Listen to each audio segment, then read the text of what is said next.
राष्ट्रवादी गटामध्ये आताच प्रवेश केलेला आहे बजरंग बाप्पा सोनवणे यांनी। मतदारसंघात देखील बीडच्या फिरत आहेत। खरं तर गेल्या वेळेची निवडणूक देखील बजरंग बाप्पा सोनवणे यांनी लढवली होती। बाप्पा, काय सांगण्यात आलेलं आहे? उमेदवारी फिक्स आहे? आणखी राष्ट्रवादी काँग्रेस पार्टी शरदचंद्रजी पक्षामध्ये मी मागच्या 4 दिवसापूर्वी प्रवेश केलेला आहे। 4 दिवसातून फिरत असताना तालुक्यात वेगळ्या पद्धतीचे वेगवेगळे समीकरण, जिल्ह्यामध्ये वेगवेगळे समीकरण आहेत। मला लोकसभेची उमेदवारी या अनुषंगाने मी फिरत नाही, तर या विधानसभा मतदारसंघातला एक प्रमुख कार्यकर्ता या नात्याने बीड जिल्ह्याची लोकसभेची पूर्ण निवडणूक माझ्या जिम्मेदारीवर आदरणीय अध्यक्ष जिल्ह्याचे जे त्यांच्या मार्गदर्शनाखाली आम्ही सर्वजण लढणार आहोत। उमेदवार कुणीही असो। कधीपर्यंत उमेदवार फायनल होईल? कारण प्रतीक्षेत आहेत लोक सुद्धा। पंकजा मुंडेंची उमेदवारी भाजपकडून घोषित झाली आणि त्यानंतर एक मराठा चेहरा येईल आणि लवकरात लवकर पवार साहेब चेहरा देतील असं सांगण्यात आले। कधीपर्यंत शेवट होईल? आदरणीय शरदचंद्रजी पवार साहेब असतील, प्रांताध्यक्ष आदरणीय जयंत पाटील साहेब असतील, हे दोघ जण मिळून त्यांची पार्लमेंटरी बोर्डाची सर्व मिटिंग होऊन उमेदवार ठरत असतो आणि पार्लमेंटरी बोर्डाची मिटिंग बहुतेक आज बोलवलेली आहे। म्हणजे लवकरात लवकरच उमेदवारी डिक्लेअर होईल असं वाटतं। धनंजय मुंडे असं म्हणाले की बजरंग बाप्पाला निवडून आणण्यासाठी आम्हीच मदत केलेली आहे। हो, मी असं कुठे डिनाय केलंय? 100% बरोबर आहे। त्याच्यामुळेच तर मला ते 1,68,000 मी पडलोय ना।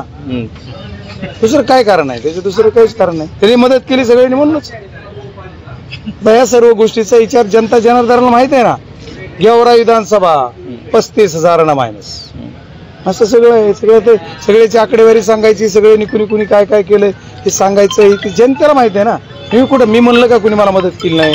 ते असंही म्हणालेत की प्रारब्ध ठरवू, आम्ही बहीण भाऊ एकत्र आलेलो आहोत, येणारा उमेदवार कोण आहे त्याचं प्रारब्ध ठरवू। खरं तर तुमची उमेदवारी आहे त्याच्यावर ते कटाक्ष करताना आता आदरणीय ते माझे नेते होते, ते माझे मित्र, आजही मी त्यांना मानतो।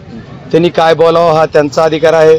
मला त्याच्यावर त्यांच्या भाष्यावर कुठलं भाष्य आणखी तरी करायचं नाही। त्यांना किती वेळेस माझ्यावर काय काय आरोप करायचे किंवा काय काय अलिगेशन करायचे हा त्यांचा अधिकार आहे। त्यांच्यासारख्या एवढ्या मोठं नेतृत्व बीड जिल्ह्याचं असं म्हणून घेणाऱ्या म्हणणाऱ्या सर्व कार्यकर्त्यांनी आणि त्यांनी सर्वांनी त्यांच्या स्वतःची जी एक स्वतःची उंची आहे त्या उंचीने ती बोलत असतील असं मला वाटतं। कशी असणार आहे निवडणूक आणि उमेदवार कोण असणार आहे आणि टप जाईल का? कारण दोघं बहीण भाऊ एकत्र आलेत।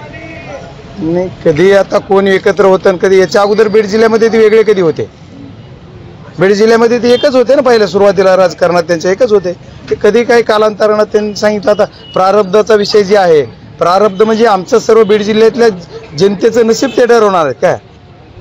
बीड जिल्ह्यातल्या मला 5,09,000 लोकांनी ज्यांनी मतदान केलंय त्या लोकांचं प्रारब्ध कोण ठरविणार नाही हो? त्या लोकांचा सन्मान, त्या लोकांचा स्वाभिमान टिकवण्यासाठी मी ही भूमिका घेतलेली। एकूणच उमेदवारी जाहीर झाली नाही, मात्र येत्या काही दिवसामध्ये ही उमेदवारी जाहीर होणार आहे। बजरंग बाप्पा सोनवणे यांचं नाव देखील आघाडीवर आहे। त्याच पद्धतीने ज्योती मेटे यांचं देखील नाव चर्चेत आहे। फायनल काय होतंय याकडे सर्वांचं लक्ष असणार आहे। विष्णू बुर्गेजी, 24 तास, बीड।